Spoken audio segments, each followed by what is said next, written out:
always wondered what it felt like to be the golden child, the one whose existence seemed to radiate light, whose every step invited admiration, whose accomplishments, no matter how small, were celebrated as if the world had paused just to watch. Some people are born into that role, and their lives unfold like a never-ending parade of applause, where even mistakes are met with patience and encouragement, where the very air seems infused with approval. But I wasn't one of them. I never had the effortless charm or the innate talent to attract admiration simply by being. My presence in my family was always peripheral, like a shadow stretching across the walls, ever present yet unacknowledged. I tried endlessly to bridge the distance, to offer achievements, to carve a space for myself in their eyes, but no matter what I did, I was never enough. Meanwhile, my brother Henry, with his broad grin and magnetic confidence, floated effortlessly in the glow of their unshakable belief, basking in the warmth of their love as if it were his natural birthright.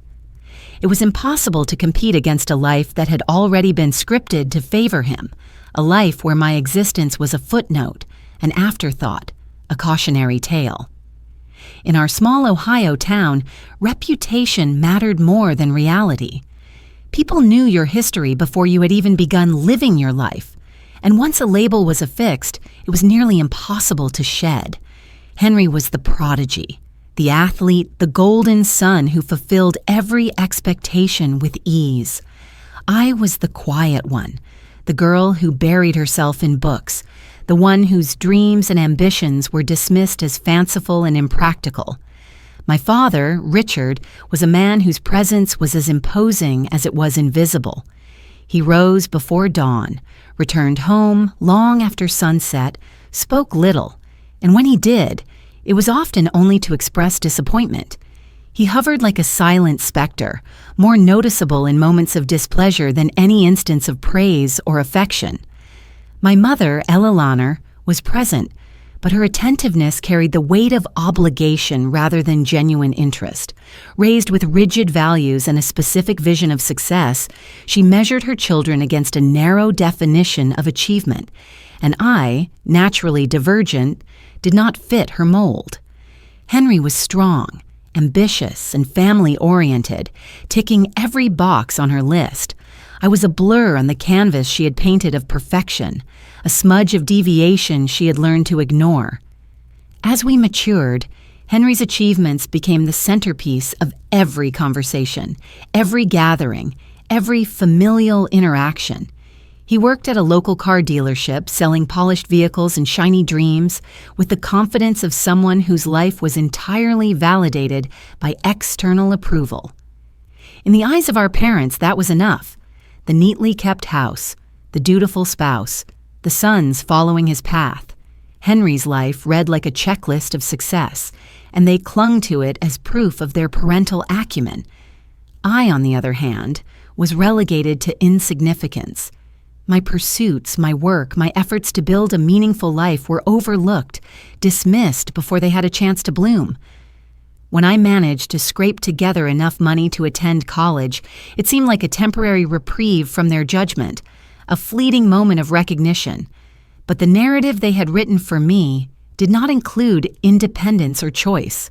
Dropping out after 2 years of exhausting study and part-time labor at a comic book store confirmed, in their eyes, my failure. They never saw the long nights I spent juggling responsibilities, never understood that leaving college was not surrender, but the start of a path uniquely mine. Their perception was limited, rigid, and unyielding, and it was exhausting to live beneath that shadow. My younger sister, Olivia, was something of an enigma throughout our lives. She embraced the roles our parents valued, absorbing their definitions of success almost instinctively. Marriage, motherhood, domestic contentment. She inhabited these spaces naturally, and when we reconnected later, I recognized that her alignment with their values shaped her perception of me as an outsider. She did not act out of malice, but from a desire to maintain her position within the family hierarchy. Loyalty to Henry meant alignment with the winning side, and there was no room in their worldview for ambiguity or neutrality. Sunday dinners became the epitome of my alienation. Long hours spent driving only to sit quietly at a table, dominated by Henry's triumphs and our parents' adoration.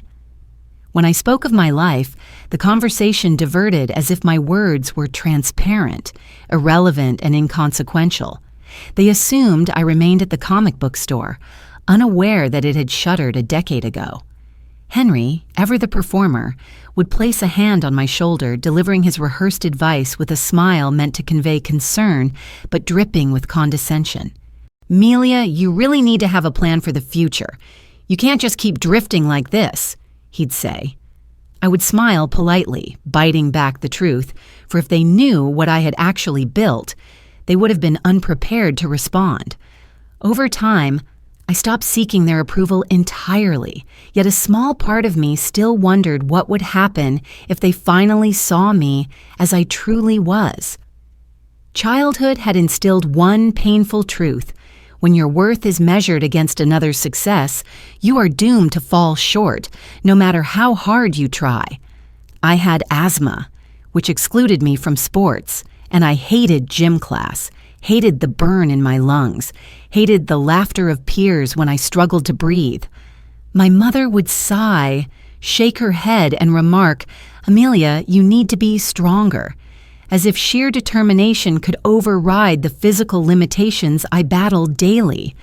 Strength, in their view, was not resilience but conformity to a specific ideal. Henry's medals and victories were evidence of fortitude, while my retreat into libraries and books was deemed weakness.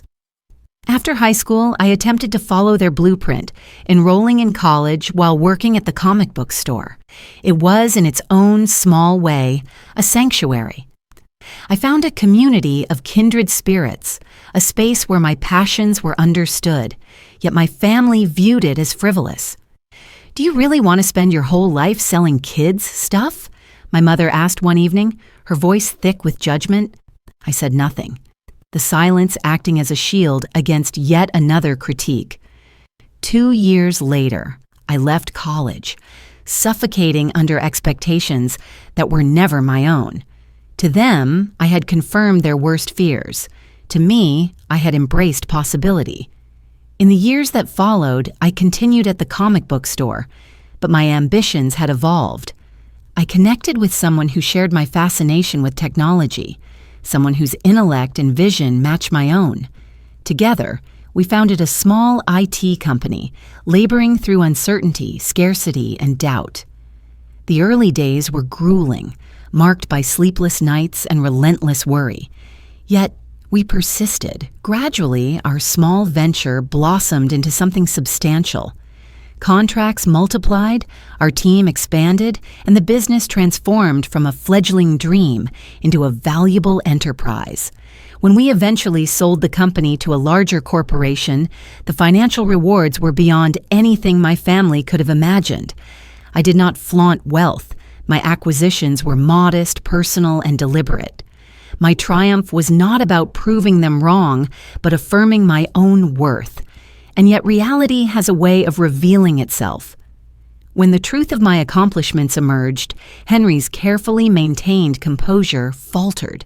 The first crack in his image of untouchable confidence appeared when a private investigator, hired by him, revealed the scale of my achievements, assets, company, wealth, all details he had not anticipated.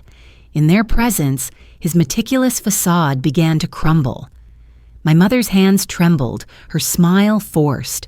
My father shifted uneasily, and Henry, who had long dominated the room, struggled to maintain control.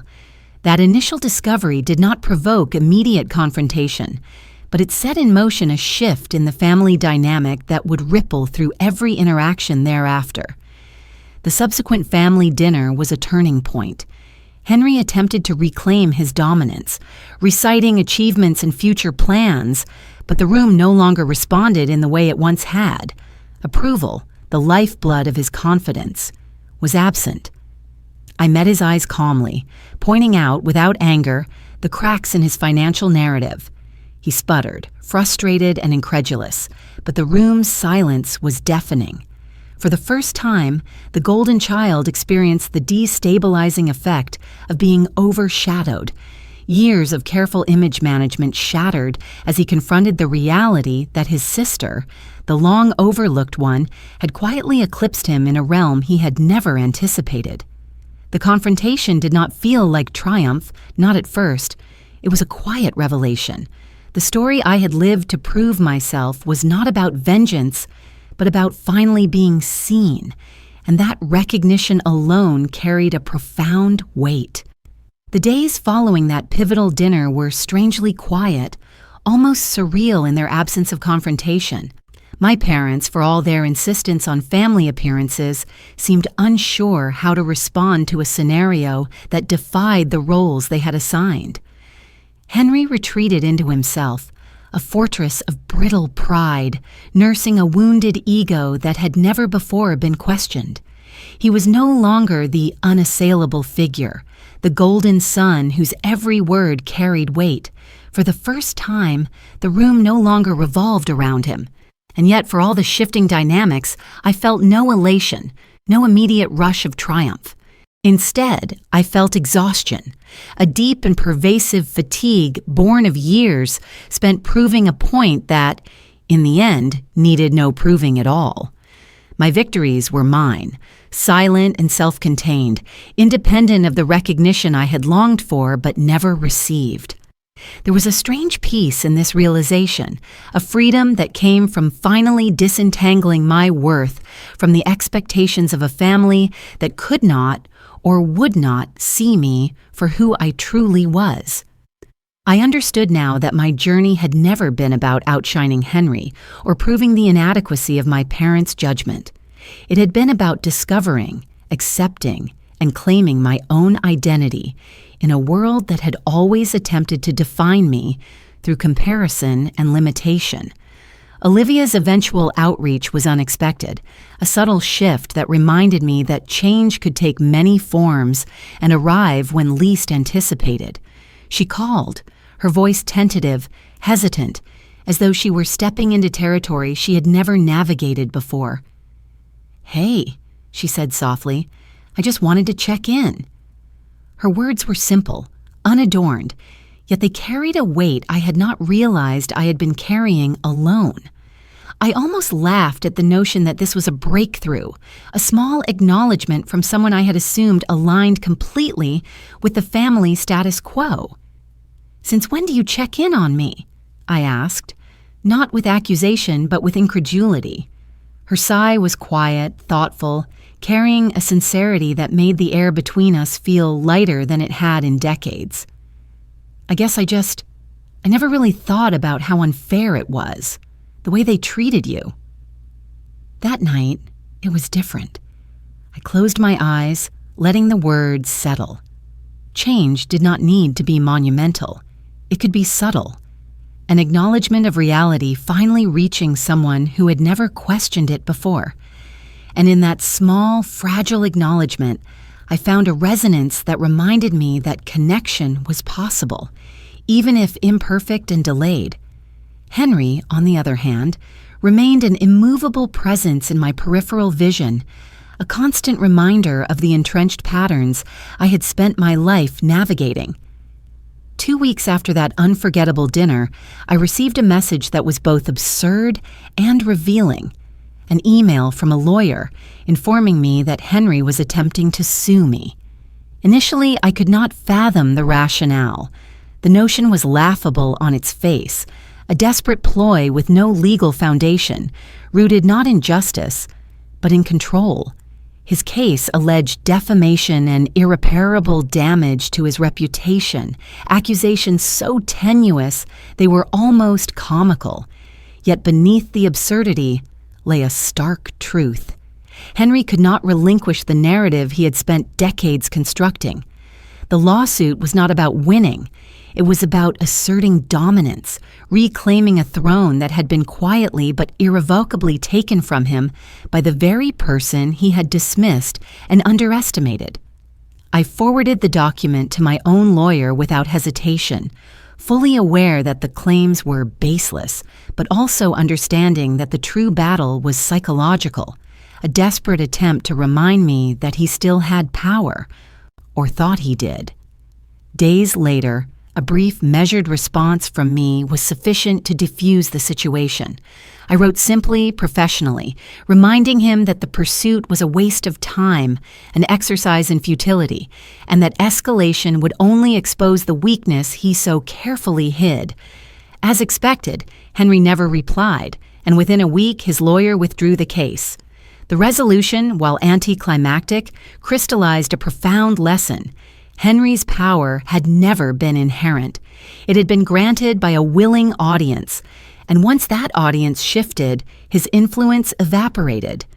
In the aftermath, I felt a liberation unlike anything I had experienced before.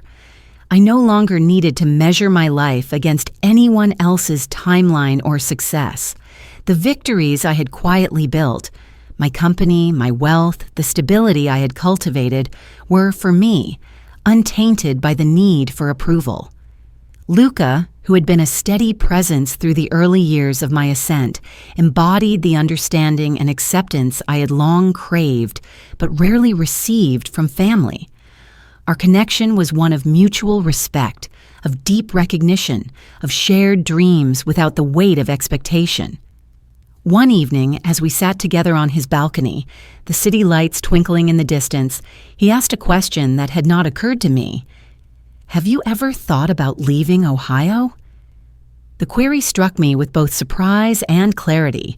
Here I was, someone who had built a life from nothing, whose ambition and diligence had yielded tangible results. Yet I remained in the landscape of my childhood, tethered not by necessity, but by habit, history, and unresolved expectations. Luca's words were gentle, yet they carried the power of revelation. "You could work anywhere," he continued, his voice calm, inviting reflection rather than urging action. "Why stay somewhere that defines you by what you were, rather than by what you are?"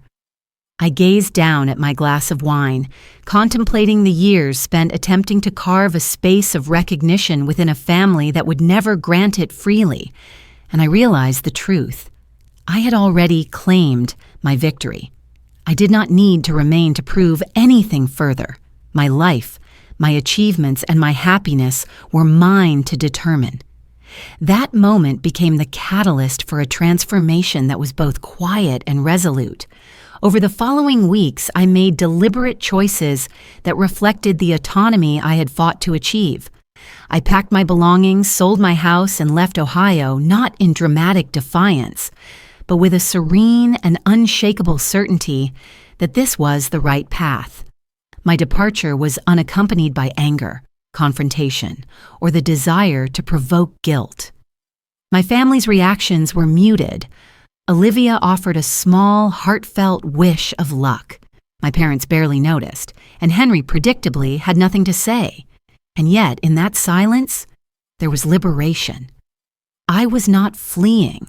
I was simply moving forward, carrying the lessons, resilience, and confidence I had accumulated over years of navigating indifference and expectation.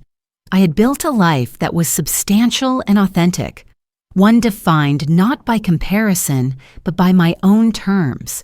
And the act of leaving symbolized not rejection, but the ultimate assertion of self-determination. A year later, I found myself on a California beach, the sun warming my skin, the ocean stretching infinitely before me. My laptop rested beside me, open but idle, as I allowed myself to simply exist in a space free from judgment, free from familial narrative. A text from Olivia arrived, brief yet revealing. "Mom keeps asking about you. She won't admit it, but I think she actually misses you." I smiled, feeling the simplicity and sincerity of the moment, and I responded with the same calm neutrality I had cultivated over the years. "I hope she's doing well. Tell her I said hi." No anger, no bitterness, just peace for the first time. The acknowledgement of my presence carried no strings, no need for proof, no demand for validation. The family dynamic that had defined so much of my life remained complicated, unresolved, yet it no longer dictated my happiness or sense of self. I had built boundaries, cultivated relationships of true value, and most importantly, recognized my worth independent of external approval. Reflecting on the journey, I recognized that the struggle was never truly against Henry or my parents, or even the constraining expectations imposed upon me. It had been against the notion that my identity, my value, and my capabilities could be measured through comparison or dismissed by absence of recognition. Every challenge, every dismissal, every belittlement had been a catalyst for growth, for resilience, for self-discovery. I had learned that freedom was not defined by the approval of others, but by the clarity with which one embraced oneself. The irony was profound. The golden child I had long envied had always been a construct, a role assigned by others, whereas my own ascent, quiet and self-determined, was real, authentic and unassailable. The recognition I sought had never been external.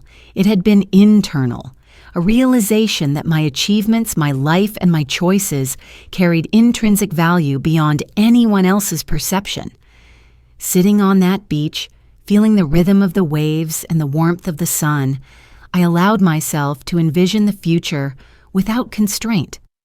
I could live anywhere, pursue any endeavor, nurture relationships on my terms, and cultivate a life that reflected the totality of who I was, rather than the fragments others had attempted to define. The past, the years of invisibility, the Sunday dinners, the quiet comparisons, the relentless pressure to conform, remained part of my story, yet they no longer dictated the present. I had learned to navigate family with boundaries, to engage without compromise of self, and to prioritize authenticity above the hollow currency of approval. Even Henry's bitterness, Olivia's cautious acknowledgement, and my parents' detachment had ceased to hold power over my equilibrium. Over time, the contours of my new life sharpened into clarity. My business continued to flourish, friendships deepened with those who understood and respected me, and Luca became a partner in vision as well as heart, a steadfast presence whose support was unconditional. We planned together, built together, and lived without the shadow of judgment or expectation. The freedom to define success in my own terms became a daily practice, a lens through which I navigated opportunities and challenges alike. And in moments of quiet reflection, I realized that the fulfillment I had chased for so long was never about wealth, status, or recognition. It had always been about being seen, understood, and accepted for who I truly was, by myself and by those who genuinely mattered. The arc of my life had shifted from survival to flourishing. No longer did I seek validation through comparison or recognition. My achievements, my choices, and my presence stood as testament to resilience, creativity, and self-determination. Henry, for all his efforts to maintain dominance, could not reclaim the narrative once it had been authentically claimed by me. Olivia, tentative but sincere, represented the potential for familial understanding without compromise of self. And my parents, distant yet present, remained part of the mosaic of my life, acknowledged but no longer defining. I had arrived at a space where contentment was not contingent on approval, where peace was cultivated through autonomy, and where my worth was incontrovertible, established not by their eyes, but by the steady accumulation of my own integrity and achievement. Sitting there, watching the sun dip toward the horizon, I allowed myself a rare moment of reflection, acknowledging the journey from overlooked child to self-possessed adult. I had lived through years of invisibility and comparison, of striving for acknowledgement that was never forthcoming, only to realize that true recognition had always resided within me. The golden child I had once envied was a mirror of external validation, fragile and contingent, while the life I had created was grounded in authenticity, deliberate choice, and unwavering self-respect. I understood now that the past, the neglect, the dismissals, the familial hierarchy had not weakened me. It had shaped resilience, resourcefulness, and an unshakable sense of self. And for the first time, I did not long for approval, validation, or recognition. I simply existed, fully, wholly, and unapologetically. Life beyond Ohio was everything I had imagined and more. My work continued to challenge and inspire. My relationships flourished without the weight of expectation, and the freedom to shape my days according to my own values brought a quiet satisfaction that no external accolade could replicate. I remained mindful of the past, aware of the patterns I had navigated, but I was no longer constrained by them. The lessons of invisibility and comparison had been internalized, transformed into a foundation for autonomy and deliberate choice. Every interaction, every decision, every success and setback was mine alone, measured not by others' standards, but by my own.